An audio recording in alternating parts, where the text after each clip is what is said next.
Hi! Since the kids are home from school now with the virus, and many of my young friends have suddenly become homeschooling parents, I figured I'd use my 25 years of experience as a teaching artist with the Center for Creative Education to give them some ideas of curriculum areas they can work with their kids at home and have fun and be educational at the same time. So I'm going to get on once a week or so and give you some ideas. I hope you'll tune in.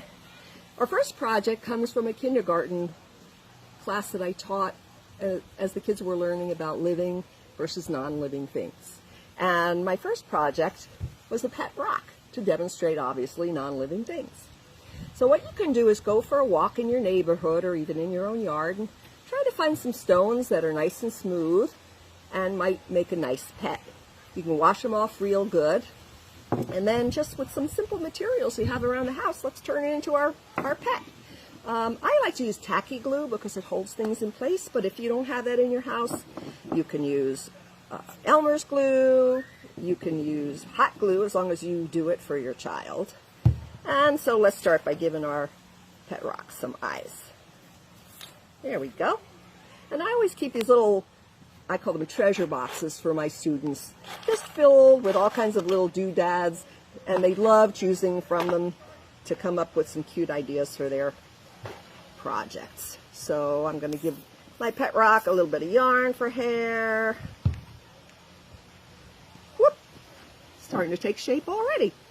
And I don't have a marker on me right now, but you can draw a smile for the mouth, or maybe you can find a pipe cleaner, or who knows? I'm going to give my pet rock a little pom-pom nose too. You can use bottle caps and things you have around if you don't have art supplies like I do. So anyway, that is basically our first project. Going for the walk with your child is a great way to get them outdoors in sunshine and fresh air and find their pet.